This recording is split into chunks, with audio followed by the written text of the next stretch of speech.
Hey folks, Todd Coburn here with the Aerospace Structure series.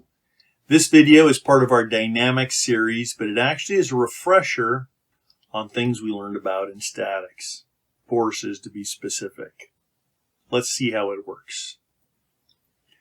So just to recall some familiar forces, if we push on a door, what we're doing is applying a force to a door. We have a magnitude, a direction, and a point of application. If we pull on the door, we're going to have the same thing, force with magnitude and direction, point of application. You'll notice now the direction is opposite what it was before. Friction force, whenever something's sliding on another on a non-frictionless surface, we're going to get forces due to friction. If we have a pulley, we're pulling on a rope that provides tension in the rope, which is actually a force and can be used to lift objects and things.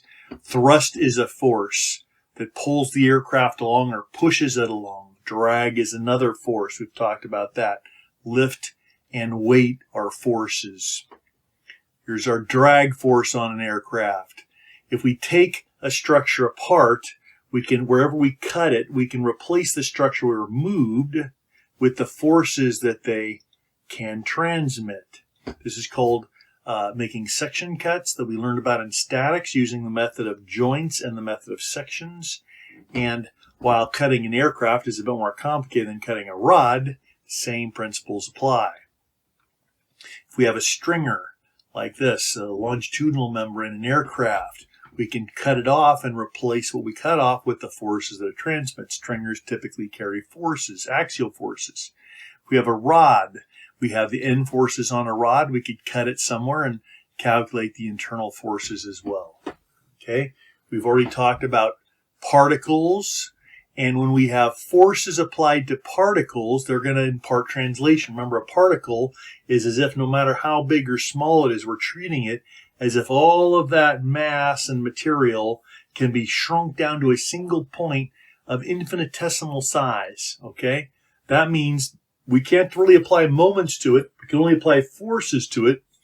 That's going to cause translations and or accelerations. Okay, so we talk about the magnitude of the force, the line of action of the force, which is the direction, a fancy word for direction, and the point of application.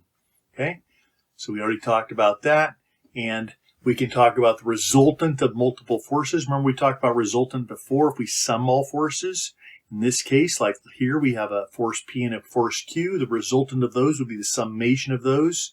And what we would have to do is put the X, Y, Z components together to get the resultant. And we learned some fancy methods or simple methods for doing that in statics.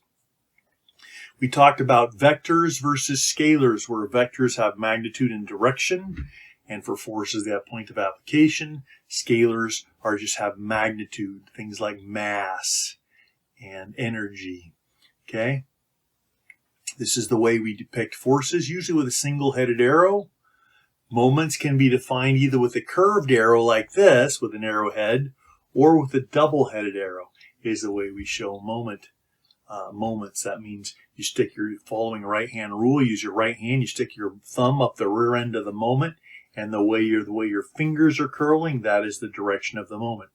So positive X moment is a moment that's acting around the x-axis, and so on. Okay, we learned back in statics. We learned about the parallelogram law and the principle of transmissivity.